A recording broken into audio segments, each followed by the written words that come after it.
everybody, Miss Kerri here and welcome to my Alligator story time. I'm so happy you guys tuned in with me today because I am reading some of my favorite alligator books and doing some really fun alligator rhymes.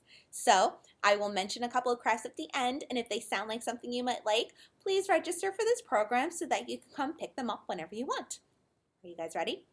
We are going to sing our hello song first, and it is The More We Get Together. So if you know it, be sure to sing along, and if you don't, that's okay. You guys ready?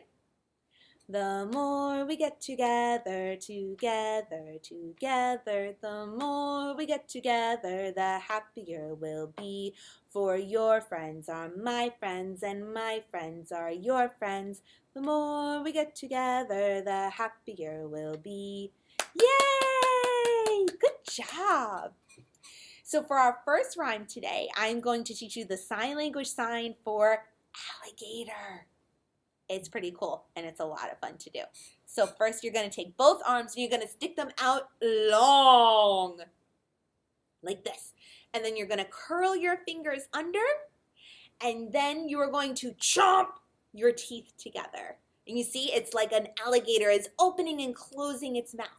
So let's do that a couple of times. See, it's kind of fun, right?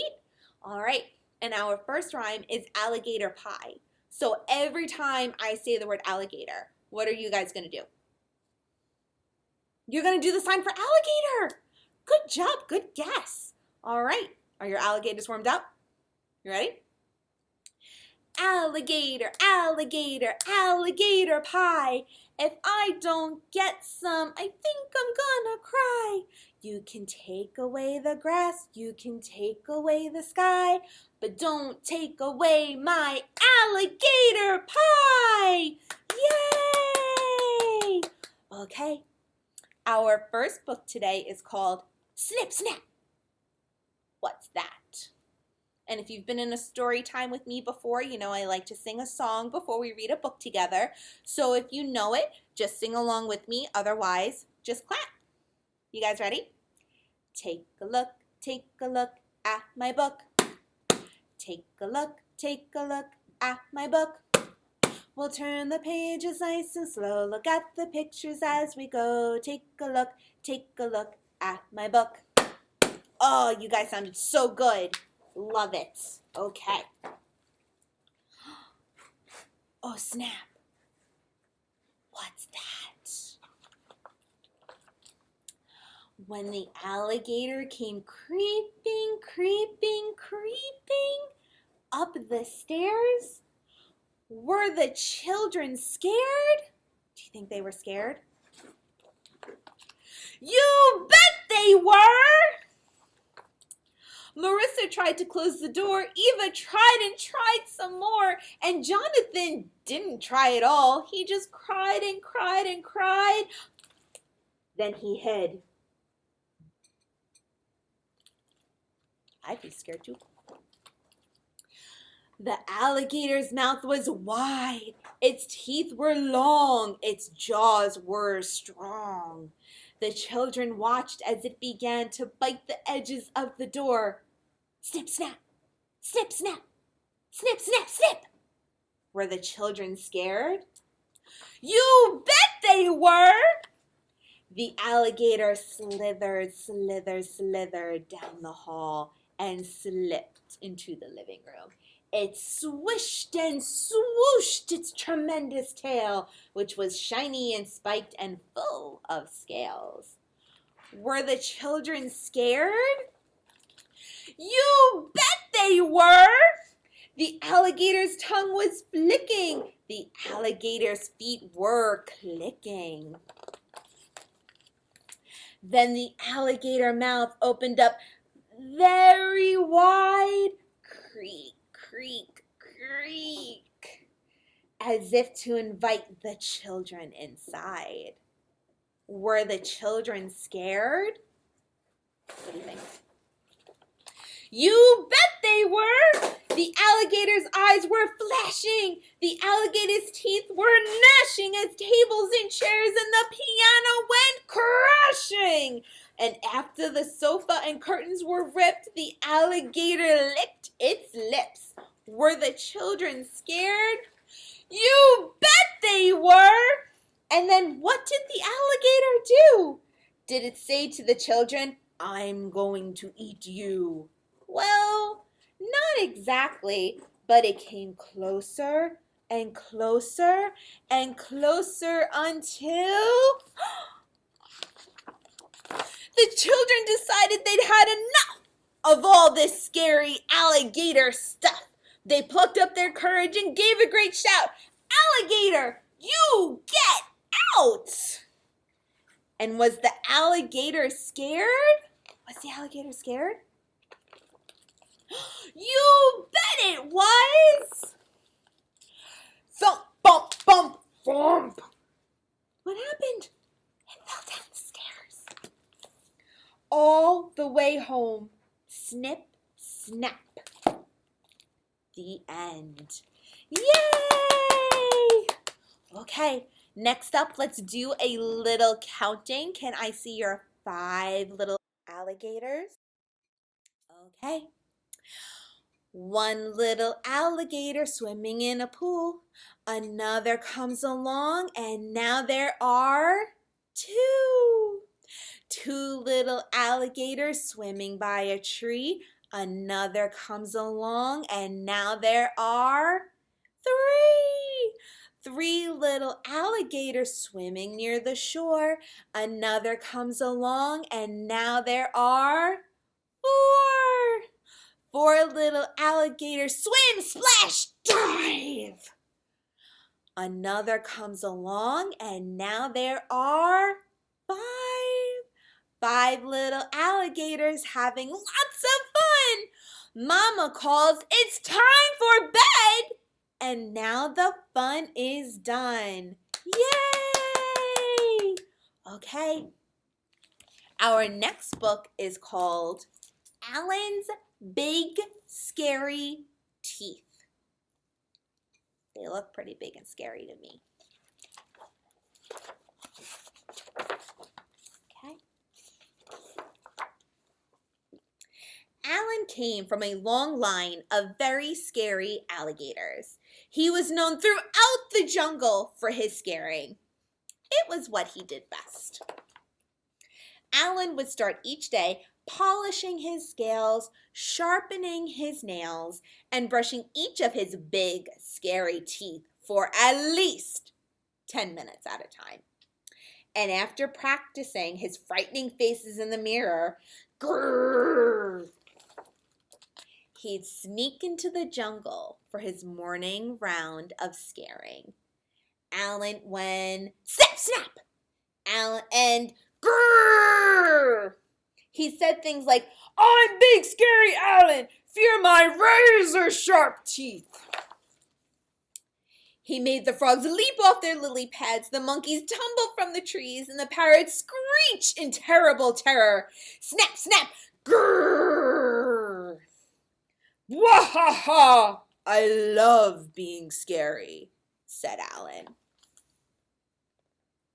After a long day of scaring the jungle animals, Alan would head back home to the swamp, relax, finish the crossword in the Jungle Times, and take out his false teeth. What? Nobody knew about Alan's false teeth. Good night, teeth. Sweet dreams, my scary nappers, Alan would say as he put them away carefully in his super secret hiding place. One morning, Barry the Beaver was up early collecting wood and came across a dozing Alan. Terrified that Alan might wake up and gobble him whole, he quickly dived beneath a bush. Phew! That was close, thought Barry, just as a set of false teeth fell out of a brush with a very familiar snap, snap. When Alan awoke, his teeth were gone. My teeth, where are my teeth? What could he do? Maybe no one would notice? Could he still be scary without them? He decided to head into the jungle as usual. He made the frogs leap off their lily pads, the monkeys tumble from the trees, and the parrots screech with laughter. Alan just wasn't very scary without his teeth. Nah, nah, grrr. Alan slunk back to the swamp. He had never been more embarrassed. He came from a long line of very scary alligators. Scaring was all he had ever known. What would Alan do now? Poor Alan began to cry. Just a bit at first, but then the tears kept coming. He howled and yelled more than all the jungle babies put together, and he could not stop crying until the next morning, when all the animals turned up at Alan's swamp with his big, scary teeth. "We'll give you back your teeth," said Frog. "Really?" said Alan. "On one condition," said Parrot. "You have to stop scaring us." "But what will I do? I don't know how to do anything else." "We have an idea," said Frog. And so every day, after polishing his scales, sharpening his nails, and brushing his big, scary teeth, Alan headed into the jungle and became Alan the gardener, Alan the hairdresser, and Alan the dentist. But every night, he became Alan, the big, scary storyteller, thrilling the jungle animals with his terrifying tales. "Bwahaha! I love being scary," said Alan. And sometimes he even let Barry borrow his teeth. The end. Yay! Okay, let's do one more quick book called A Girl and Her Gator. All right, are you guys ready?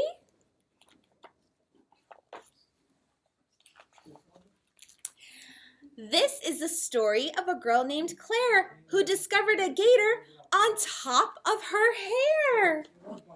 "Excuse me," she said, "I usually share, but I'm not sure I want you staying up there." "Just let me hang out," said the gator Pierre. "These views are amazing and I love the fresh air. But my friends will all whisper and gossip and stare. I can't go outside with a gator up there."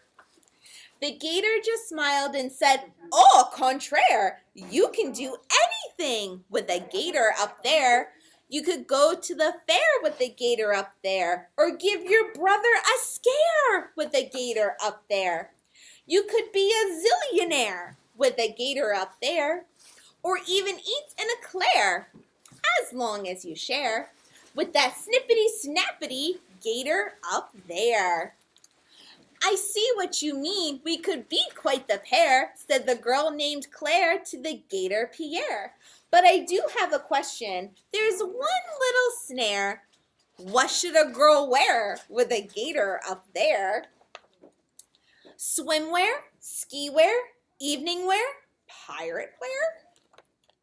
You'll always look pretty, you'll always have flair when you are the girl with the gator up there." So off to ballet went the gator and Claire, and her friends did whisper and people did stare. "How cool is that? She has a gator up there. What could be better? What else could compare?" She said, "Have you met my cousin who lives in Bel Air? He woke up attached to a Kodiak bear."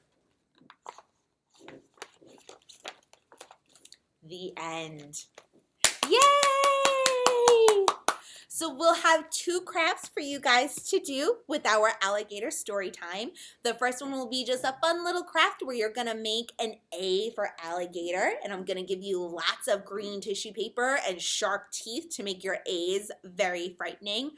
But then I'm gonna put in a special, well, I can't really say little, a special surprise that will help you measure how big you are compared to the American alligator. So hopefully you guys like it and sign up for the crafts. If you can do it online totally fine. Or you can give us a call and we can do it for you. So with that, we've come to the end of our story time, and let's say goodbye with my goodbye rap. All right, are your fingers ready? Wave high, wave low, because it's time for you to go. Wiggle your fingers, wiggle your toes, wiggle your bottom, wiggle your nose, wave like that, wave like this, wave both hands and blow a great big kiss. Mwah! Yay! And I will see you next time. Bye, guys.